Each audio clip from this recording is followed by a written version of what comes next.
हर दोस्तों, the vision academy के YouTube channel पर आपका हार्दिक स्वागत एवं अभिनंदन है।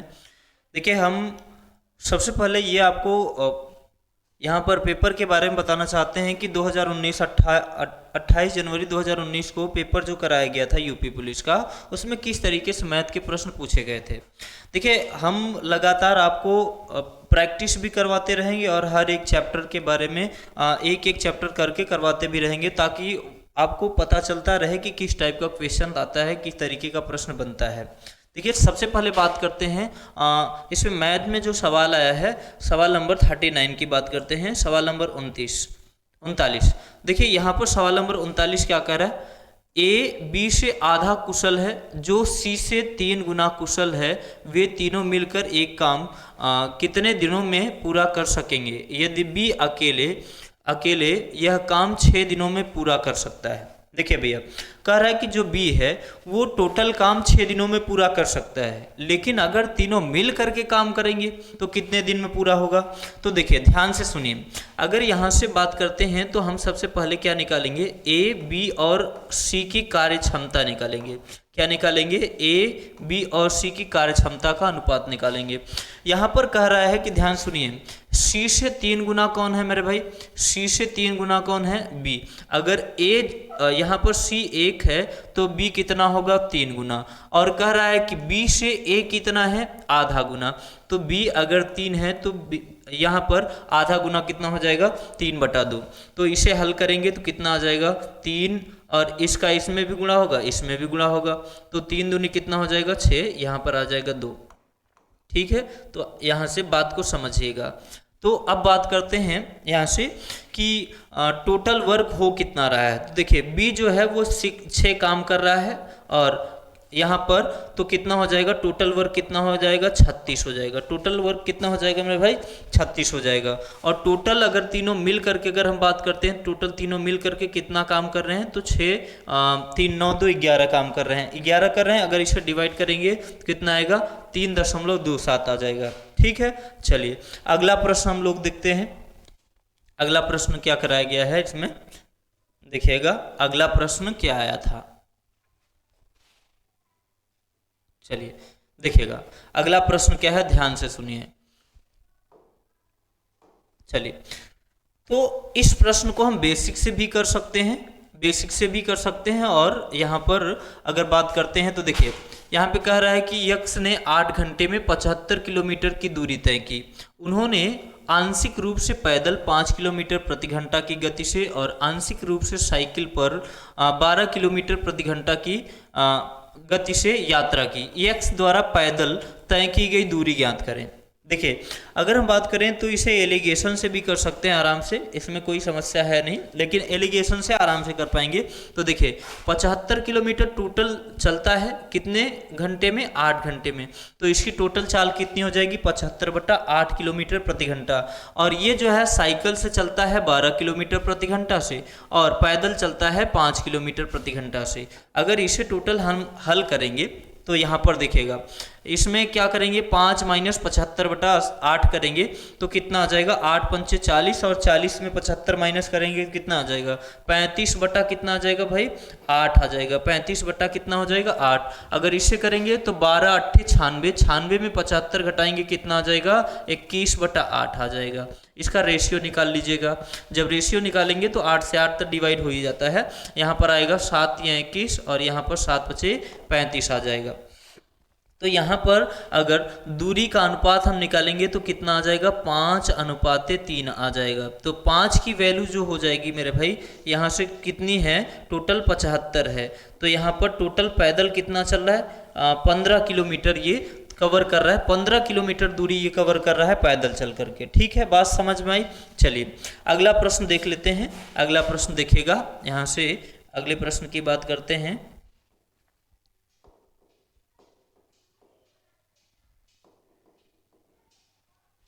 चलिए, तो अगला प्रश्न क्या कह रहा है, ध्यान से सुनिए।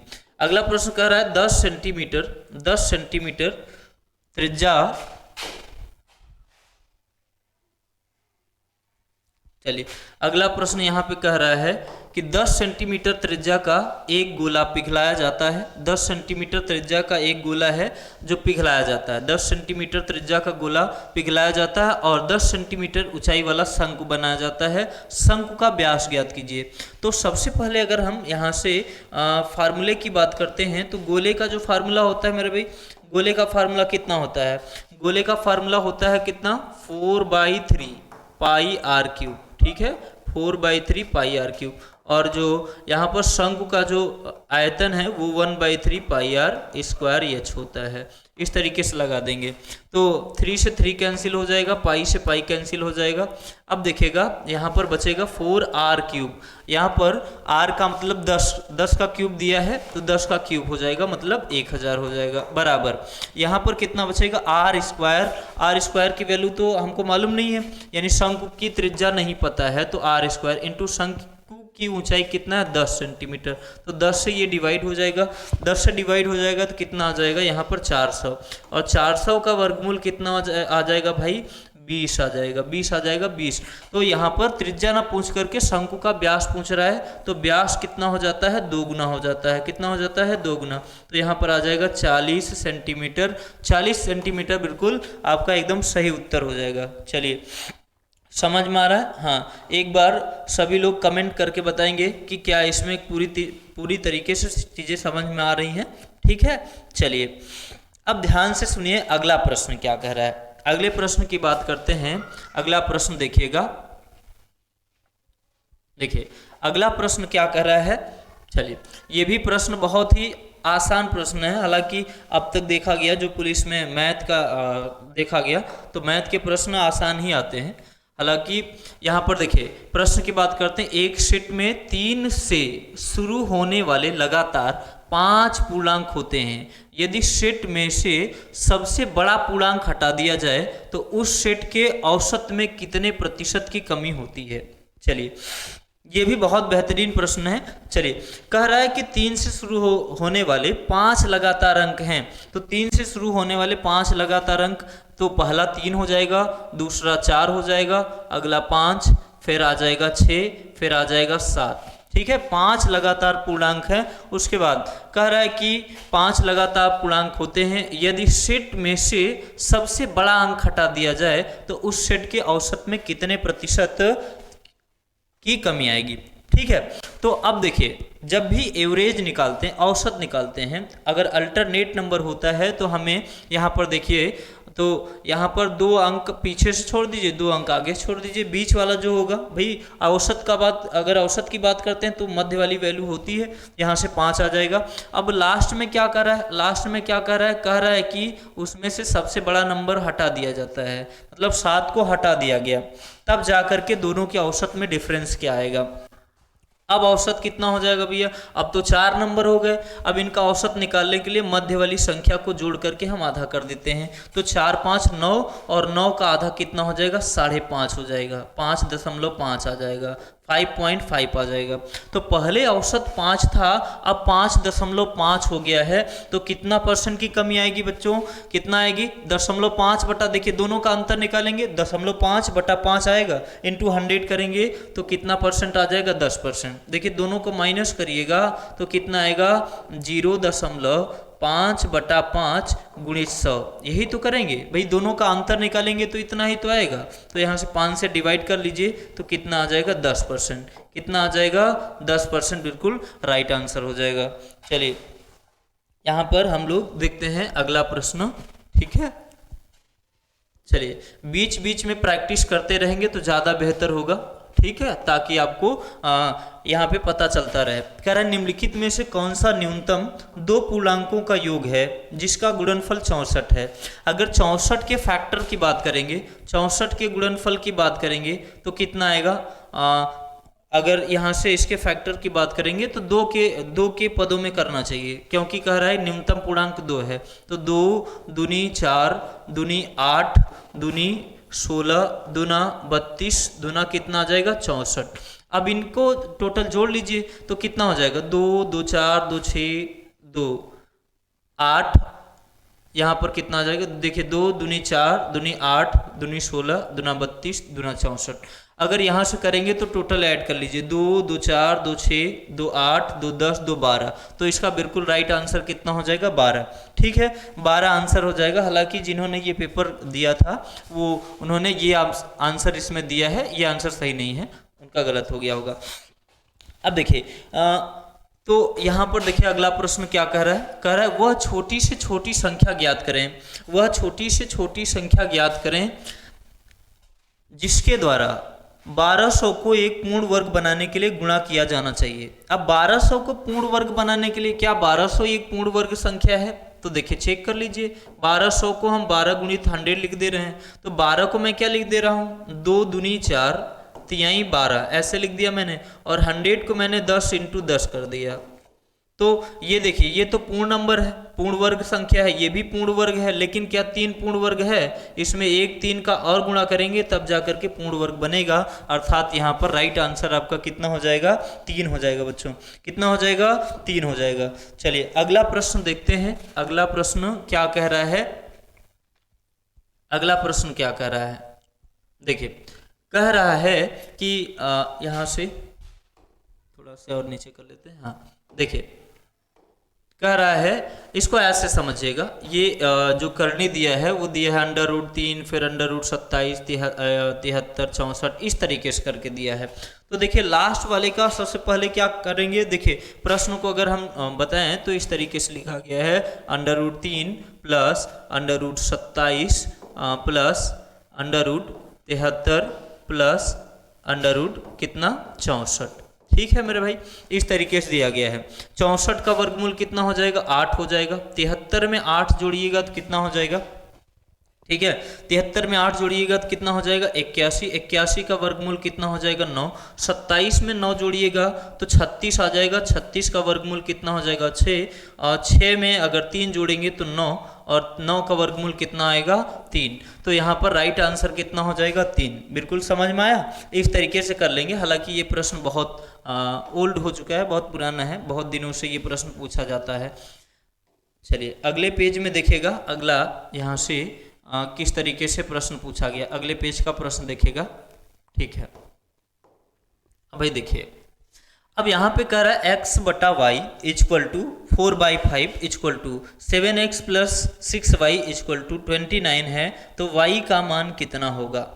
चलिए y का मान देखिए, अगर हम लॉजिक की बात करते हैं तो लॉजिक अपने स्थान पर फिट बैठता है, लेकिन अगर हम बात करें थोड़ा बहुत कैलकुलेशन की, कैलकुलेशन से अगर हम बचना चाहते हैं तो उसको हम बहुत फास्ट भी कर सकते हैं, लेकिन थोड़ा से वहाँ पर दिमाग का इस्तेमाल करना पड़ेगा।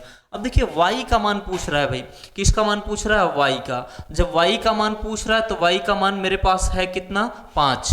अगर देखा जाए तो y का मान कितना है 5 के गुणज के रूप में है, ठीक है ना। तो यहाँ पर अगर यहाँ पर देखा जाए तो 5 का मल्टीपल वाला राइट आंसर होगा, तो यहाँ पर 5 का मल्टीपल वाला राइट आंसर कितना है 2.5, कितना आ जाएगा 2.5। हालांकि इसे करेंगे तो ध्यान से देखिए कैसे करेंगे। अगर इसको करना होगा तो यहाँ पर x की वैल्यू आप क्या मान सकते हैं 4 के, और y की वैल्यू 5 के मान सकते हैं। चलिए यहाँ पर देखिएगा 7x की वैल्यू कितना रख सकते हैं 4k, और प्लस y की वैल्यू कितना रख सकते हैं 5k, यहाँ से 5k हो जाएगा, = कितना आ जाएगा 29। अब यहाँ पर देखिएगा 7 चौक कितना हो जाएगा 28k, प्लस 6 पंचे कितना हो जाएगा 30 के बराबर हो जाएगा 29, यहाँ पर हो जाएगा। अब यहाँ से टोटल जोड़िएगा तो 8 3 2 कितना हो जाएगा 5, 58k = 29 हो जाएगा। अब यहाँ से k = कितना हो जाएगा 29/58, 29/58 हो जाएगा। अब यहाँ से हमको निकालना किसका मान है, y का मान निकालना है। तो y = कितना हो जाएगा भाई, y बराबर कितना है आपके पास, यहाँ लिख दे रहा हूँ, y बराबर कितना है 5k है, y का मान 5k है, तो 5 यहाँ पर k के स्थान पर हम कितना रख सकते हैं 29/58। इसे हल करेंगे तो भाई 2.5 आएगा, कितना आएगा 2.5 आएगा। यहाँ पर आप वो इस तरीके से भी कर सकते हैं, अगर जैसे आंसर को देखा आपने, जब अब यहाँ पर विकल्प को देख करके भी आंसर को सही किया जा सकता है, तो आराम से कर सकते हैं, कोई भी इसमें समस्या नहीं है।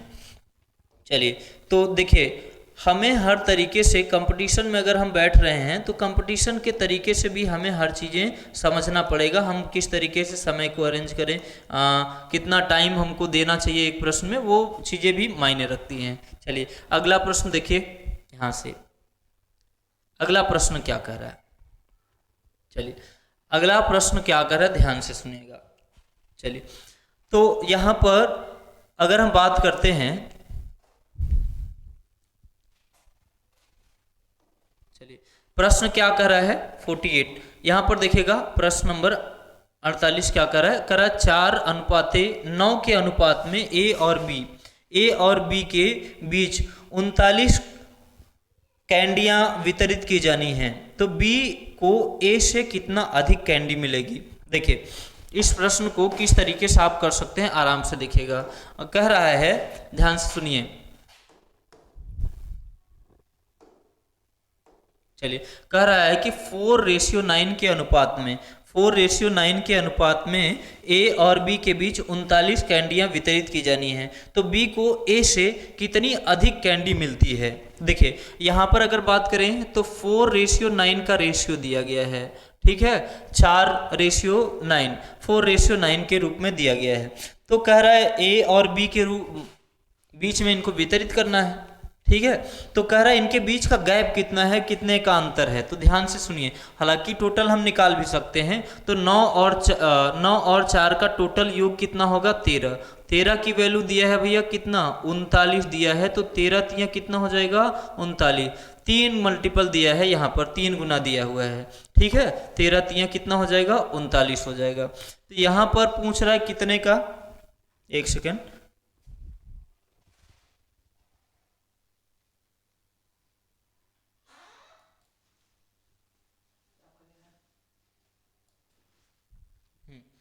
देखिए इसमें क्या करना है, ए और बी के बीच में, ए और बी के बीच का जो रेशियो दिया है भैया वो कितना दिया है, 4:9 दिया है, 4:9।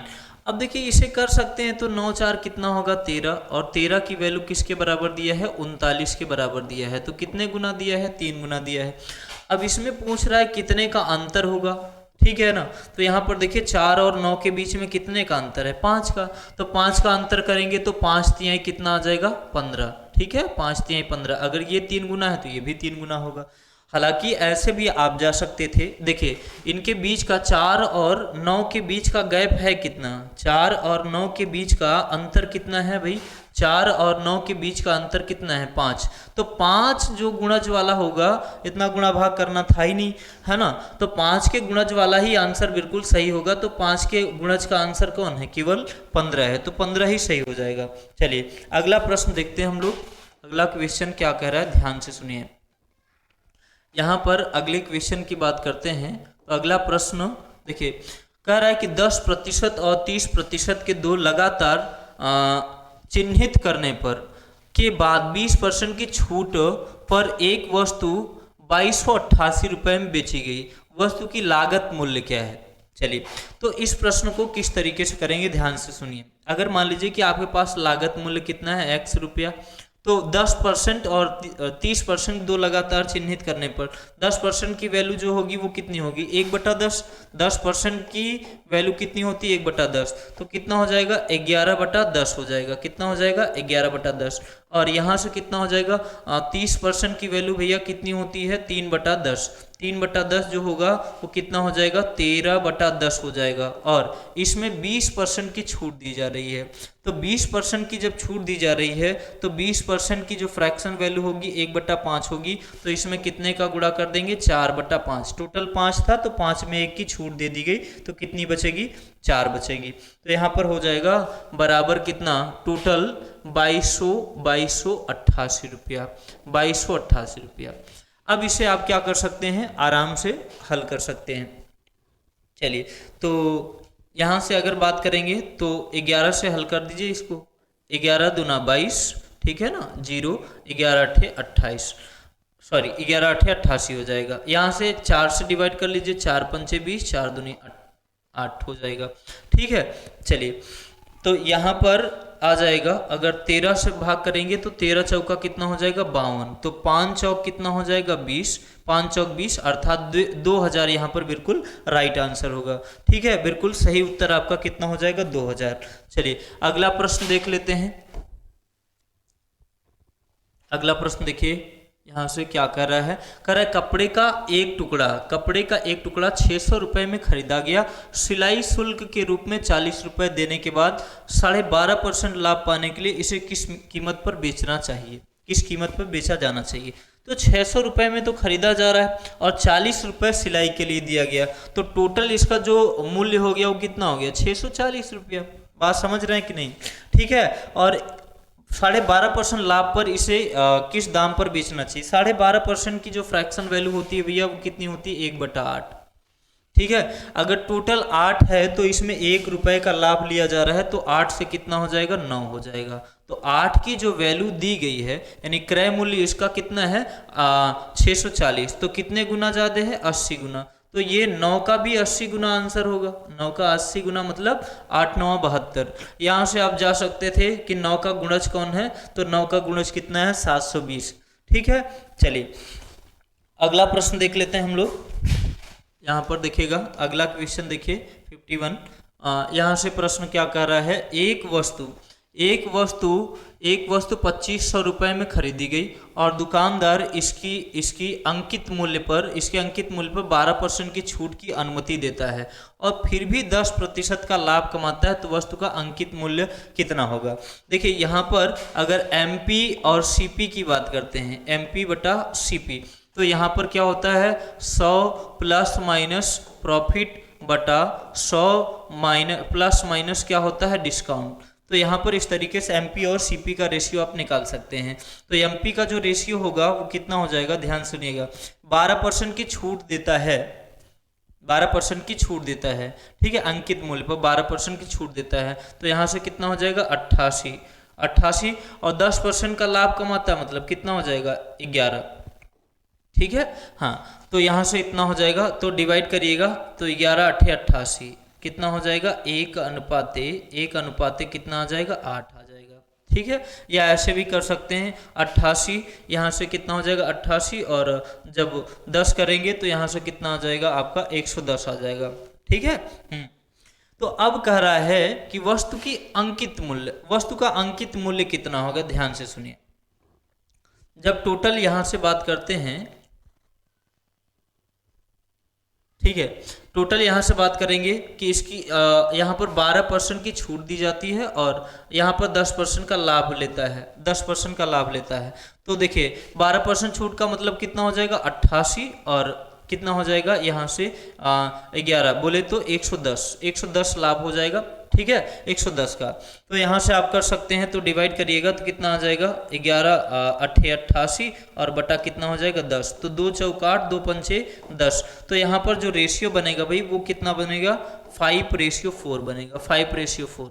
ठीक है, तो यहाँ पर वस्तु के अंकित मूल्य की बात करेंगे तो यहाँ से ये कितने का मल्टीपल होना चाहिए, 5 का मल्टीपल होना चाहिए। तो हालांकि 5 का मल्टीपल तो ये भी है, तो यहाँ पर इसका राइट आंसर हो जाएगा। अब देखिए 5 4 टोटल कितना हो जाएगा 9, तो 9 की जो वैल्यू होगी वो 2500 हो जाएगी। ठीक है, 2500, तो 2500 यहाँ पर देखिए, हाँ, वस्तु 2500 रुपये में खरीदी गई, सॉरी यहाँ से 4 से करेंगे, इसे 4 से, तो कितना बार जाएगा, तो 4 25 चौका 100 25 बार, तो 25 में कितना हो जाएगा 625 और 625 का 5 से मल्टीपल करेंगे तो कितना आ जाएगा 3125 आ जाएगा। ठीक है, 3125 बिल्कुल इसका सही आंसर हो जाएगा। चलिए यहाँ पर देखिएगा, अगर हम बात करते हैं इस प्रश्न की, यहाँ से कह रहा है 4% प्रति वर्ष की साधारण ब्याज प्रणाली के तहत कितने वर्ष में 1500 रुपये दोगुने हो जाएंगे। तो 1500 रुपये कितने वर्ष में दोगुने हो जाएंगे, 1500 की बात कर रहा है, कितने गुने हो जाएंगे। यहाँ पर कितना PRT अपन क्या होता है 100 फार्मूला होता है। ठीक है, तो यहाँ पर हो जाएगा 1500 बराबर, यहाँ पर कह रहा है कितना हो जाएगा, कितने गुने हो जाएंगे, 1500 का 2 गुना हो जाएगा। यहाँ पर देखिए कह रहा है 4% प्रति वर्ष की साधारण ब्याज प्रणाली के तहत कितने वर्ष में 1500 दोगुने हो जाएंगे। ठीक है, दोगुने मतलब कि पहले 1500 था, अब कितना हो जाएगा, 3000 हो जाएगा। ठीक है, बात समझ पा रहे हैं? तो यहाँ पर इस तरीके से रख देंगे। चलिए, कितनी वैल्यू दिया है इसकी, तो 1500 बराबर पी आर की वैल्यू यहाँ पर कितना परसेंट है, 4% है। यहाँ पर टाइम हो जाएगा टी, अपन कितना हो जाएगा भैया, कितना हो जाएगा यहाँ से 100। तो दोगुने की बात कर रहा है, 1500 रुपए दोगुने हो जाएंगे। तो दोगुने का मतलब क्या होता है, अगर मिश्र धन की बात करते हैं, मिश्र धन की बात करेंगे तो 1 से 2 हो रहा है, मतलब कितने की वृद्धि हो रही, 1 की वृद्धि हो रही। तो यहाँ पर कितना ले सकते हैं, कितना लेंगे यहाँ पर, हाँ, तो टोटल इसका मिश्र धन कितना हो जाएगा, 1 की वृद्धि हो रही, तो यहाँ पर ले लेंगे 1 और यहाँ से डिवाइड कर लेंगे। ठीक है ना, डिवाइड कर लेंगे तो 25 बार जाएगा, 25 चौका 100 होता है। तो यहाँ पर टी बराबर कितना आ जाएगा, 25 साल, 25 वर्ष बिल्कुल इसका सही आंसर हो जाएगा। तो कितना आ जाएगा, 25 साल। चलिए यहाँ पर देख लेते हैं अगला प्रश्न। ठीक है, 53 नंबर प्रश्न देखिएगा। प्रश्न क्या कर रहा है, जब इस तरीके का प्रश्न हो, कह रहा है कि 1000 2 वर्ष में 1144.9 हो जाता है, तो कह रहा है मूलधन सालाना किस दर से चक्रवृद्धि ब्याज लगाया जाता है। जब इस तरीके से चक्रवृद्धि ब्याज और साधारण ब्याज का क्वेश्चन आता है, तो जब 2 साल का होता है तो दोनों का हम क्या निकालते हैं, वर्गमूल निकालते हैं। तो यहाँ पर लिखेंगे कितना, 1000 और यहाँ पर लिखेंगे 1144.9। ठीक है, इतना करेंगे और दोनों का हम क्या निकालेंगे, वर्गमूल निकालेंगे। और वर्गमूल निकालने से पहले यहाँ पर इसका पॉइंट हटा लीजिए। जब पॉइंट हटाएंगे तो 1000 के बदले ये कितना बन जाएगा, 10,000 और ये बनेगा 1144,9। यहाँ पर इसका वर्गमूल दोनों का निकालेंगे। वर्गमूल निकालेंगे भैया, तो ये कितने का वर्गमूल होगा, 100 का। ये कितने का वर्गमूल होगा, 107 का। ठीक है, तो यहाँ पर 100 था, 107 हो गया, कितने परसेंट की वृद्धि हुई, 7% की। चलिए अगला प्रश्न क्या कह रहा है, ध्यान से सुनिए। अगला प्रश्न ये कह रहा है कि यहाँ पर देखिएगा, अगला प्रश्न ये कह रहा है ए, बी और सी के बीच 1152 का नुकसान 7:8:9 के अनुपात में विभाजित होना चाहिए। तो ए का हिस्सा कितना है। अब देखिए ए का हिस्सा यहाँ पे कितना है, 7। ठीक है, तो 7 की वैल्यू होनी चाहिए। जो आंसर 7 से डिवाइड होगा वही होगा। हालांकि हम टोटल 7, 8 और 9 को जोड़ करके इसके बराबर करके फिर 7 की वैल्यू हम निकाल सकते थे। देखिए यहाँ पर कितना हो जाएगा, 7 और 8 15 हो जाएगा, 15 9 कितना हो जाएगा, 15 और 9 जोड़ करके टोटल किसके बराबर कर देंगे, 1152 के बराबर कर देंगे। उसके बाद ये निकालेंगे, लेकिन जब हमको ऐसे ही आंसर मिल रहा है तो आराम से कर सकते हैं। तो 7 का गुणज कितना होगा, यहाँ पर 336 जो है वो 7 से कैंसिल हो जाएगा, बाकी के आंसर 7 से डिवाइड नहीं होंगे। समझ में आया। चलिए अगला प्रश्न देखिएगा। अगला प्रश्न क्या कर रहा है, यहाँ से कह रहा है ए बी सी। ठीक है, यहाँ से चलिए ये इस प्रश्न का आंसर थोड़ा से गलत दिया गया था। चलिए इस प्रश्न को हम छोड़ देते हैं। अगला प्रश्न देखिएगा। कह रहा है कि एक पंसारी की 4 महीने में क्रमशः 2000, 2500, 3250 और 4250 की बिक्री होती है और 3500 की औसत बिक्री प्राप्त करने के लिए 5वें महीने में उनकी बिक्री को कितना होना चाहिए।